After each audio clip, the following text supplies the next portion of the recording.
Okay, for this presentation, we're just going to look at patients with pituitary and adrenal gland problems.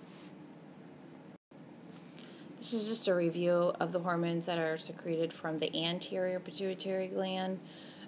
Really, for this module 7, we're not really going to cover anything specifically that is secreted from the anterior pituitary except for the TSH, and that was covered in the last presentation regarding the thyroid disorders. This is just some disorders that can occur due to deficiencies of some of the hormones that are secreted by the anterior pituitary. And really, this is not something that is covered in Module 7. This is just for your general knowledge. Same thing with acromegaly. These are disorders that are related to deficiencies of hormones secreted from the anterior pituitary. Just for your knowledge, not covered in Module 7. This is the hormones that are secreted from the posterior pituitary gland. And again, the major hormone that we're going to cover in this presentation is antidiuretic hormone, otherwise known as vasopressin. Make sure you understand what the term antidiuretic hormone means. The antidiuretic hormone is secreted from the posterior pituitary and does its work in the kidneys and the tubules of the kidneys. It keeps the kidneys from diuresing, which means the release of this and then the amount of antidiuretic hormone decides how much fluid the kidney decides to keep in the body. And that's in relation to just the body sensing how much fluid the patient needs at the time. Remember, all these hormones work on a negative feedback system. So if the kidneys sense that the patient needs to hold on to more fluid, the antidiuretic hormone will be released from the posterior pituitary, and it will make the kidneys hold on to more fluid. So it's an antidiuretic, and make sure you understand what the word diuresis means. Diuresis means to get rid of fluid, so this is an anti-diuresis hormone. So it keeps the kidneys from getting rid of fluid. Just make sure you have an understanding of what the job of the antidiuretic hormone is. Diabetes insipidus is a disorder that is related to the lack of antidiuretic hormone. It's very important to understand that diabetes insipidus has nothing to do with your blood sugar. The term diabetes is related to that polyuria and polydipsia that occurs in both of these disorders. The term diabetes doesn't have anything to do with blood sugar. Diabetes mellitus does, but diabetes insipidus has nothing to do with your blood sugar. The only thing these two have in common is that polyuria and polydipsia, and that's why the term diabetes is applied to both. Okay, so again, diabetes insipidus is the lack, or it's a deficiency of antidiuretic hormone. Several different reasons why this can occur. Basically, if there's something wrong with the pituitary gland and it's not secreting it, that's a primary reason. Secondary reason could be a tumor of the pituitary gland. Nephrogenic would refer to if the kidneys, there's something wrong with the kidneys and they're not responding to the antidiuretic hormone. Another major thing to understand is the drug-related cause of this, and it's typically due to a drug called lithium. Lithium is taken in patients who have behavioral health issues, like a lot of bipolar disorders, a lot of schizophrenia patients take lithium. Very common disorder of these patients that are taking these antipsychotic drugs such as lithium. They will have the polydipsia and polyuria and have the fluid and electrolyte balance that's related to that. So, and basically that's what happens in a patient with diabetes insipidus. they end up with fluid and electrolyte imbalances because antidiuretic's job, the antidiuretic hormone's job, is to balance the fluid output. And when you have a deficiency in it, then you're going to get some imbalance. So these patients, the main manifestation of it is they pee a lot. And it's more than 4 liters a day typically. And then they will be so thirsty. And they will almost kind of present like a patient with high blood sugar. And then the result of that is they're going to be severely dehydrated. So that's how your patient is going to present. So, like I said, they're gonna be dehydrated. You're gonna see an excessive amount of thirst, an excessive amount of urination, and testing for this is gonna look at their urine specific gravity. So the thing about, you need to really kind of make sure you understand these tests, the specific gravity or the osmolarity of the urine, and make sure you look at if it's a urine osmolarity or a urine specific gravity as opposed to a serum, because that's referring to the blood, because there you can do either test. So make sure that you understand the difference here.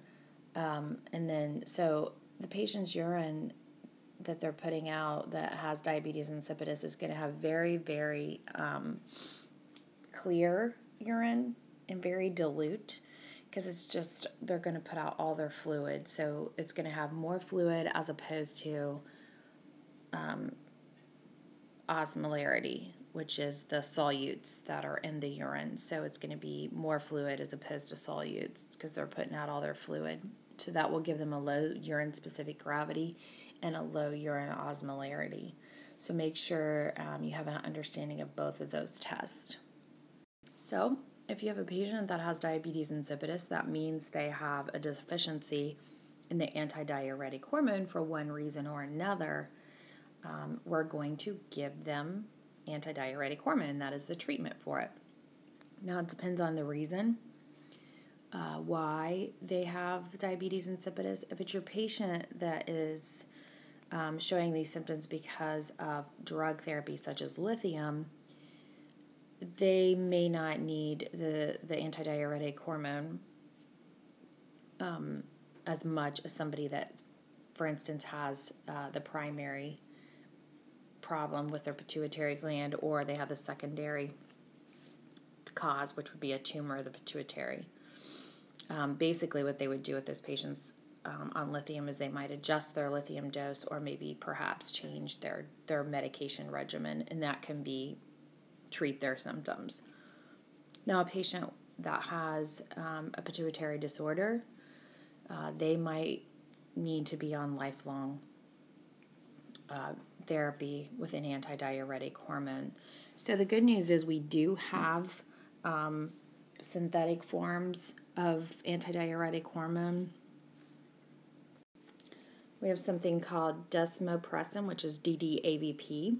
It's a synthetic type of antidiuretic hormone that can be a replacement. These drugs can be inhaled. They can be taken as a pill.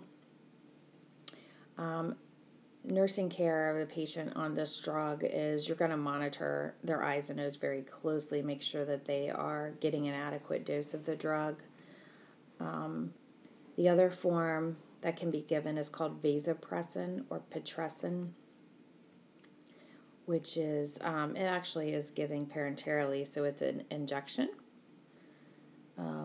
So they're going to need instructions on how to take this drug. A lot of times this is given more in the hospital.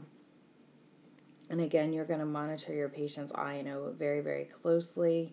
And remember, weighing a patient is one of the number one ways to determine fluid balance. And it's going to be a weight that's going to be at the same time every day, usually in the morning, with the same amount of clothes on to make sure you have an accurate weight. So a complication that can occur related to those two drugs are fluid overload. So if they get too much antidiuretic hormone, they might actually hold on to too much fluid and get fluid overloaded. So think about all the signs and symptoms of fluid overload. That would be their weight gain. That would be, some edema in the patient. And also, that might be detected by monitoring their intake and output. So if they're taking way more in than they're putting out, they're going to be at risk for fluid overload. So make sure you have an understanding of all these complications and how to teach a patient that has just been put on one of these medications. Okay, SIADH stands for Syndrome of Inappropriate Antidiuretic Hormone. And this is when you have too much of your antidiuretic hormone. So it is the exact opposite of diabetes insipidus. Causes of this disorder can be found on page 1380, table 65-1.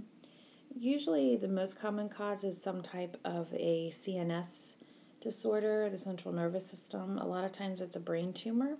Strokes or trauma to the head can cause this, and it's just the edema can result in an inappropriate release of the antidiuretic hormone from the posterior pituitary gland. Sometimes the negative feedback system is not working the way it should, and that's usually due to another disorder somewhere in the body. There are some medications as well that can create this, and that, again, is an antipsychotic or antidepressant medication, which is known as SSI, a serotonin reuptake inhibitor. So I want you to think about what happens in the body here if we were retaining water. It's that fluid overload. It's that patient who's going to have weight gain related to the holding on to fluid, and they're going to have edema. And then the other thing as far as lab results is that they're going to be hyponatremic, which means they're going to have a low sodium level. This low sodium level is related to the dilution. So again, remember, we're talking, in this instance, we're talking about your serum sodium, so that means your blood levels. So you're going to have more fluid in your body as opposed to solutes. So you're going to dilute your sodium level, which is going to result in hyponatremia, which can lead to seizures and stroke. So it's very important to make sure that we identify this early and treat it appropriately so that they don't have this complication of SIADH. This again is just a list of the most common causes of SIADH, and just remember that water retention, hyponatremia, and fluid shifts are going to all affect the central nervous system. When the serum sodium level drops below 115 is when you're going to see the patient have more signs and symptoms of lethargy, headaches, disorientation, and change in level of consciousness. So make sure you're monitoring the patient fully for that. Vital signs changes is going to reflect a fluid overload, which would be more of a bounding pulse, more of a higher blood pressure. And then just think about your urine osmolarity. And again, that is the number of solutes as opposed to fluid. So in this instance, your urine osmolarity is going to be high because they're going to have very concentrated urine because they're holding on to all of their fluid. And this would also mean that your urine-specific gravity levels are high. So pretty much nursing interventions are similar. The difference here is you're going to restrict fluid in this situation because they're going to be fluid overloaded. You're going to give drugs that are going to get rid of that fluid, so that's your diuretics such as furosemide. The hypertonic saline is the saline that has a more percentage of sodium. And remember, you're going to give this slow. You're not going to give them a big liter over an hour. You're going to give it very slowly, and that is just to replenish their sodium level to keep them from having a stroke or a seizure related to hyponatremia. So make sure, you would monitor them closely for that. Monitor for fluid overload, and how would you do that? You would monitor their eyes and nose, monitor for edema, and monitor their eyes and nose very, very closely. Keep them in a safe environment because they could get the lethargy and the disorientation and the change in level of consciousness from their fluid and electrolyte balance. And this is just a review of the medications that are given to treat SIADH. Samsco is a pretty fairly new drug that is pretty effective for getting rid of free water in the body. Now, I just want to mention this isn't listed on your module outline, so it's not something that you may be tested on for Module 7. However, just keep it, in mind in case you see a patient on this drug in your clinical practice. It's really important also to note that diuretics are typically only given if the sodium levels are near normal, and that is because furosemide, your diuretics, can also lower your sodium levels. So you want to be careful that you don't lower it anymore if they're already very, very low. How they would do this is they would go ahead and start the hypertonic saline, which would be like a 3% sodium chloride, and they would start it slow. They might give it like 50 milliliters an hour because remember, these patients are already fluid overloaded. They don't want to give them a whole lot of fluid more, but they do want to get their sodium levels up. So basically, they would probably give them this 50 milliliters an hour of hypertonic saline until they could get their sodium levels fairly normal, and then they would give them the diuretics. And they would be monitoring their sodium levels probably like every 4 hours during this to make sure that we're slowly bringing their sodium levels back to normal without overloading them further. It's important to note that if somebody has a low sodium level, you do not want to correct that very quickly, and that is because of the fluid shift that could occur. As water and sodium follow each other by diffusion and osmosis, so you want to make sure that you don't shift things very quickly because that could cause an edema in the brain, and you want to be careful to prevent that. So again, your safe environment, especially with your patient that has a sodium level less than 120. So before we go into adrenal gland hypofunction, I just want to do a quick review of the adrenal glands and the hormones that they secrete. The adrenal gland is 90% the cortex, which is the outer part of the adrenal gland. And remember, they're tent-shaped glands that sit on top of the kidneys. So the cortex releases hormones called mineralocorticoids, which are responsible for fluid and electrolyte balance. Not entirely responsible for it, but they play a huge role in it. Specifically, the hormones, the mineralocorticoids, aldosterone and renin, are the two major hormones that affect electrolyte balance. They both play a role in regulating how much fluid the kidneys hold on to or get rid of, and that is in response to what it senses that the body needs. Two major electrolytes that these two are responsible for regulating is sodium and potassium. And, remembering that both of those electrolytes are very vital to function of the heart and the central nervous system. So these are major, very important hormones that we need to regulate our blood pressure, our fluid balance, and our electrolytes. Another hormone that is secreted by the cortex of the adrenal gland is something called cortisol. It is a glucocorticoid. This is vital to life. We have to have the cortisol, and that is because it plays a role in so many different things in our body. There's a table, and it's back in chapter 64, I believe, on 1362. It's table 64.3. It talks about all the things that the corticoids do, the glucocorticoids. Specifically cortisol does. It's responsible for metabolism of our carbohydrates, our response to stress, our immune function. It regulates our emotions. And it's important to note that we have two other hormones.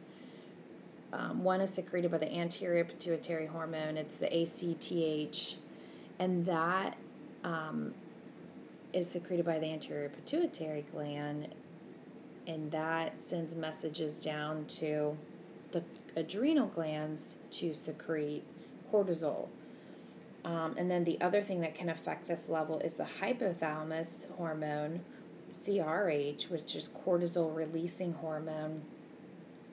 It releases this, and it affects the anterior pituitary gland to release ACTH, and then that is sent down to the adrenal glands and triggers the adrenal glands to secrete the cortisol. So it's important to know that how that works, because if there is a hypothalamus disorder or a pituitary disorder, it can affect the cortisol levels in a patient, because those are the things that cause it to release the cortisol.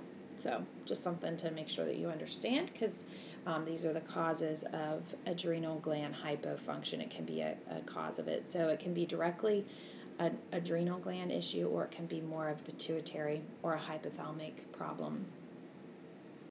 So an adrenal gland hypofunction, and that would mean that you don't have enough of the mineralocorticoids and you don't have enough of the glucocorticoids, which are, like I said, very vital to life. You're going to have something called Addison's disease.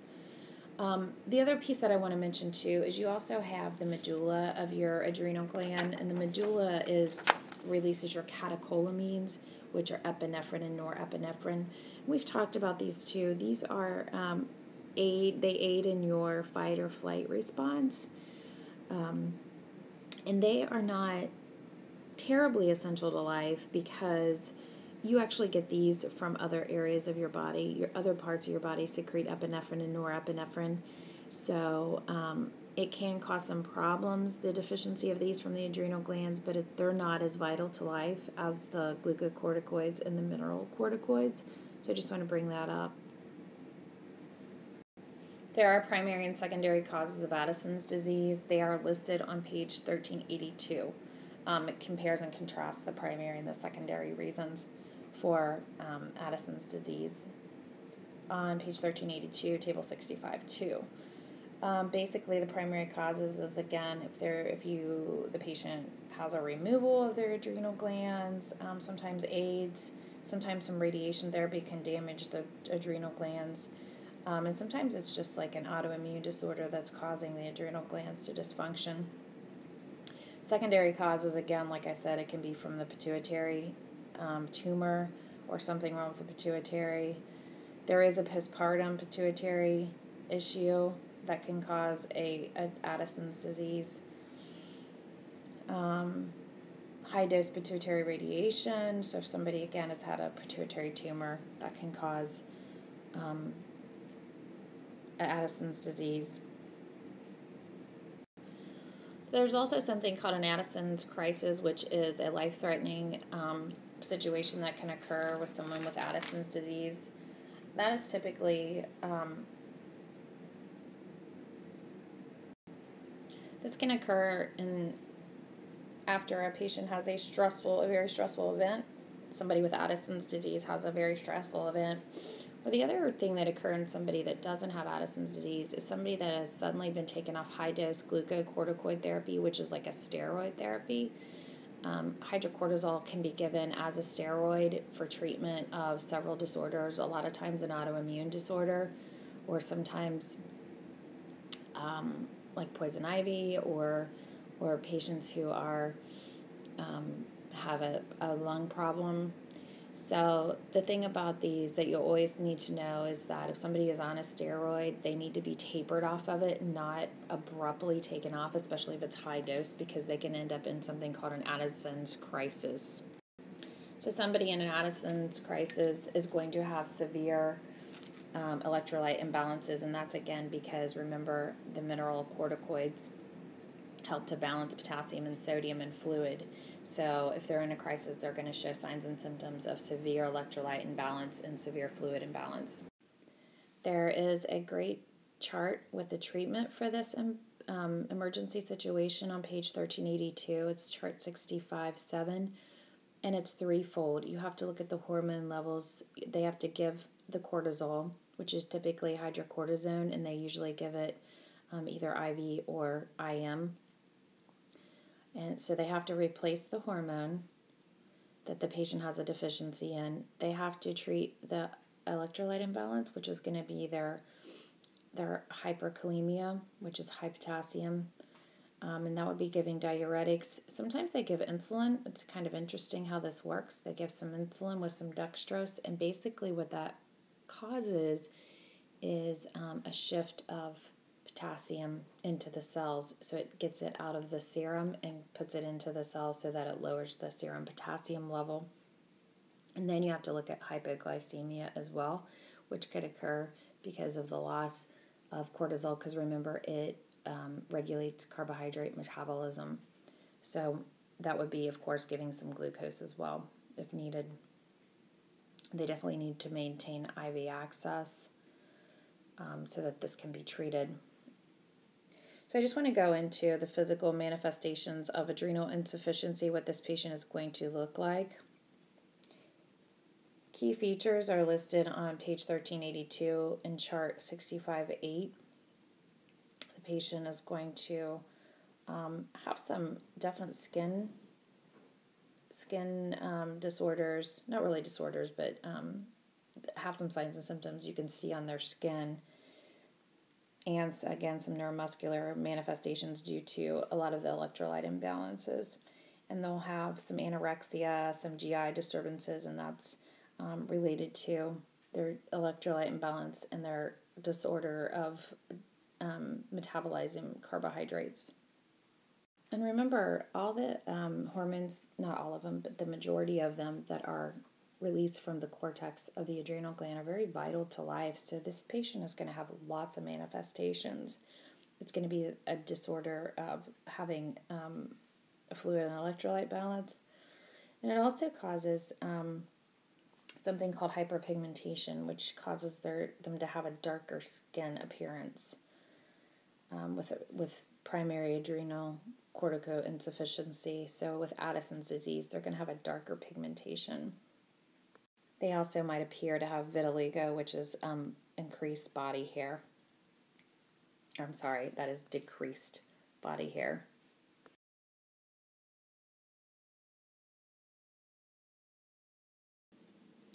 Okay, we're going to go ahead and talk about adrenal gland hyperfunction. This is called Hypercortisolism or Cushing's disease, and this is oversecretion of the hormones from the adrenal cortex. Specifically, high levels of cortisol is Cushing's disease. There is something called hyperaldosteronism, which is excessive mineralocorticoid production, but for this purpose, we're going to stick with the hypercortisolism, which is high levels of cortisol from the adrenal cortex.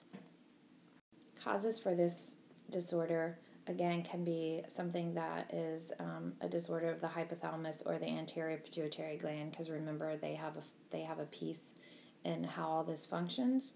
Or the other piece of that is the glucocorticoid therapy long-term that can lead to high levels of cortisol. High levels of cortisol is going to, remember, affect the metabolism, because that is the main job of the cortisol. And remember, it has many functions in the body, so it's going to affect the body widespread. And this is going to cause a change in the patient's appearance. They're going to have a buffalo hump, which means a large shoulder and a buffalo hump on their back, a moon face. And how I remember this is, if you think about your patients that take long-term steroids, they get that moon face. They get this kind of edema-looking change in their appearance. So, and that is related to the high cortisol levels that the steroids cause. So that's what this patient is going to look like. They're going to look like somebody that's been on a lot of steroids for a while.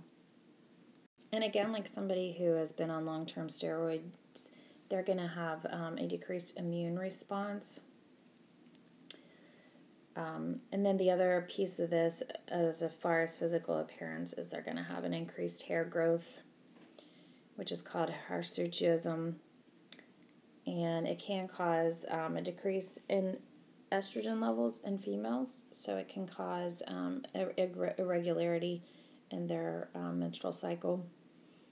There is a table again on page 1385 that talks about the general appearance and the key features of hypercortisolism and Cushing's disease, and make sure you review that.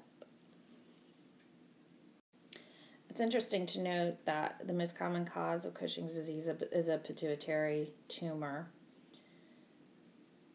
They account for about 15% of the disease, and women are more likely to develop than men.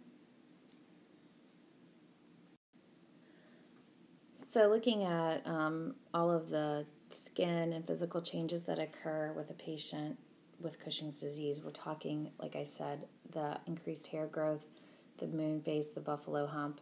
They also get some stretch marks, lots of different body image disturbance can occur with Cushing's disease. A few other things just to point out: there are cardiac changes that occur, and this is related to the sodium and water changes. Glucose metabolism is profoundly affected by hypercortisolism, so making sure that we monitor their blood sugar is going to be very important, and also their immune suppression. We're going to look at how immunosuppressed they are and make sure we protect them against infection. Laboratory tests is going to involve checking for high cortisol levels. This can be in the blood, urine, or saliva. Also checking for the function of the pituitary gland is going to be important. So we're going to check levels of ACTH that's secreted from the pituitary. They might do a 24-hour urine to check cortisol levels, and that can tell us if the levels are elevated. That would be indicative of Cushing's. The other thing they can do is kind of a dexamethasone suppression testing. Basically, they'll give someone cortisol to determine how well they metabolize it. So they'll give someone a cortisol dose and then check their cortisol levels in a 24-hour period to see how well it's metabolized in the body. Any kind of diagnostic imaging assessment that may occur would be something to determine if there is a tumor on the adrenal gland. So they might do like an abdominal x-ray. They might do a CT scan of the head to see if there are issues with the pituitary gland or the hypothalamus. Treatment for hypercortisolism is going to involve safety, of course, just because of the fluid overload, cardiac problems, immune issues. You're going to make sure that you protect them against infection. There is some drug therapy available for nonsurgical management. They are not listed on your module outline, but there are. Just make sure that you are aware there are some nonsurgical management available, and basically they're drugs that just interfere with the production of cortisol. Nutrition therapy for sure, and that's going to be monitoring their blood sugars. Make sure you're giving them medication that